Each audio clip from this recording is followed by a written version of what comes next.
Hi అండి అందరికీ, wish you happy Sankranti and please subscribe to my channel. So morning puja start అయింది. So Pongal prepare చేస్తున్నాం. So ఎంత sweet తినగలుగుతారో అంతవరకు స్వీట్ వేసాను. మా హోమ్లో all gods are available. So నైవేద్యం పెట్టేశాను. It's done. స్టార్ట్ విత్ అరిసెలు 3 kilos బియ్యం పిండి అండ్ బియ్యం మండే నైట్ సెట్ చేసుకొని నెక్స్ట్ డేకి గ్రైండ్ చేసుకోవచ్చు. అండ్ అది బెల్లం 2 kilos బెల్లం. సో దాన్ని అట్లాగా మంచిగా బెల్లం ఎందులో అయితే ఫిట్గా ఉంటుందో దాంట్లోనే వేసుకొని మనం అట్లాగా కొట్టడానికి ఈజీగా ఉండేటట్టుగా చూసుకోవాలి. డబరాలు అంటారు కదా, సో అందులో అయితే మంచిగా ఉంటుంది. దాన్ని అట్లా కచ్చాపచ్చిగా చేసుకుంటే బెటర్గా ఉంటుంది. సో ఆ పాకం మొత్తం అవుతూ ఉండాలి. సో పేపర్లు ఎందుకు పెట్టానంటే అదంతా కింద అవన్నీ అవ్వకుండా. సో ఫైనల్లీ స్టవ్ మీద పెడితే ఇప్పుడు మెల్లమెల్లిగా మెల్ట్ అవుతూ ఉంటుంది కాబట్టి సో స్లోలీ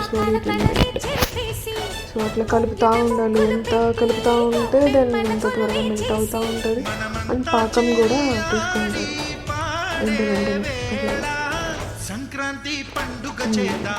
సో అలా ఉడుకుతుంది, ఇంకా బాయిల్ అవుతూ ఉంటుంది. పొంగుల్ మాదిరి వస్తుంది, ఏదో బ్యారేజ్ లాగా. సో పాకం వచ్చిందా లేదా అని ఒకసారి మనం టెస్ట్ చేయాలి. అది ముదురు పాకంలో రావాలి. అది నువ్వులు వేస్తే అరిసెల్లో చాలా టేస్ట్ వస్తుంది. అండ్ ఈ అరిసెలు చేయడమే చాలా పెద్ద టాస్క్ అండి అసలు. సో యాలకుల పొడి మంచి టేస్ట్ వస్తుంది, మంచి ఫ్లేవర్ యాడ్ అవుతూ ఉంటుంది. సో అది ఒక 3 స్పూన్స్ అలా వేస్తూ అలా కలుపుతూ ఉండాలి. అలా కలుపుతూ ఉంటే పాకం ఎట్లా ఉందని చెప్పని యూ కెన్ టేస్ట్. సో అలా ఉండగా నువ్వులు వేస్తాము. ఏవైతే నువ్వులు తీసుకున్నామో ఇందాక సరిపడే అరిసెలకి సరిపడే. కొంతమంది ఎక్కువ తింటారు, కొంతమంది తక్కువ తింటారు కదా. సో దానికి తగ్గట్టు ఆ పాకానికి అలాగా అవుతున్నప్పుడు అట్లా చేసుకోవాలి. సో ఇంకా ఫైనల్లీ ఇట్స్ డన్. మనం టేస్ట్ చేసాం కదా. సో పిండి ఇంకా వేసే టైం వచ్చింది. సో పిండి అది కలుపుతా వేయాలన్నమాట, బ్లైండ్ వేయకూడదు. బికాజ్ ఉండలుగా ఉంటాయి కదా. సో అట్లాగా కలుపుతూ ఉండాలి. మా అన్నయ్య చేస్తున్నాడు, మా అమ్మకి హెల్ప్.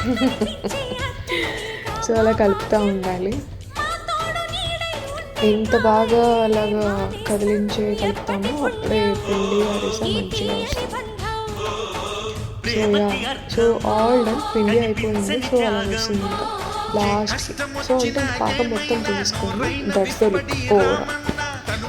సో ఇంకా కిందనే ఇంకా పెట్టి స్టార్ట్ చేశాను. ఆయిల్ తక్కువ తినే వాళ్ళు మాత్రం ఇది యూటిలైజ్ చేసుకోవచ్చు. అలా ప్రెసింగ్ చేసుకొని ఇంకా పేపర్స్ పెట్టుకుంటే చాలా మంచిది. It's done. ఆసమ్ టేస్ట్ ఉంది అసలు. స్వీట్స్ చేద్దామని మళ్ళీ ఎంటర్ అయ్యాను కిచెన్లోకి. అండ్ 1/2 కిలో బెల్లం, 1/2 కిలో శనగపప్పు. సో కచ్చాపచ్చిగా చేసుకొని కొంచెం దాన్ని అలాగా బాల్స్గా చేసుకున్నాం. అండ్ నెక్స్ట్ 1 గ్లాస్ బియ్యం, 1 గ్లాస్ మినపప్పుతో గ్రైండ్ చేసుకొని ఇంకా పిండి ఎట్లా చేసుకున్నాము. సో అలా చేసుకున్నాక ఏది బాల్స్గా చేసుకున్నాము వాటిని అందులో పెట్టి కొంచెం ఒత్తుగా తీసుకోవాలి. అప్పుడే అదిగో అలాగా అవుతుంది. లేదు అంటే అక్కడ విడిపోతుంది ఆ నూనెలోనే ఇంకా అట్లాగా. సో బెటర్ అన్నీ అట్లాగా మెల్లిమెల్లిగా ఎక్కువగా తీసుకుంటా పిండిని. అట్లా తీసుకుంటే ఎక్కువ తీసుకుంటాం. సో ఇది ఎక్కువ ఆయిల్ అబ్జర్వ్ చేసుకుంటుంది. సో వెంటనే తీసేయకూడదు, తీసేస్తే లోపలిది సరిగ్గా అవ్వదు.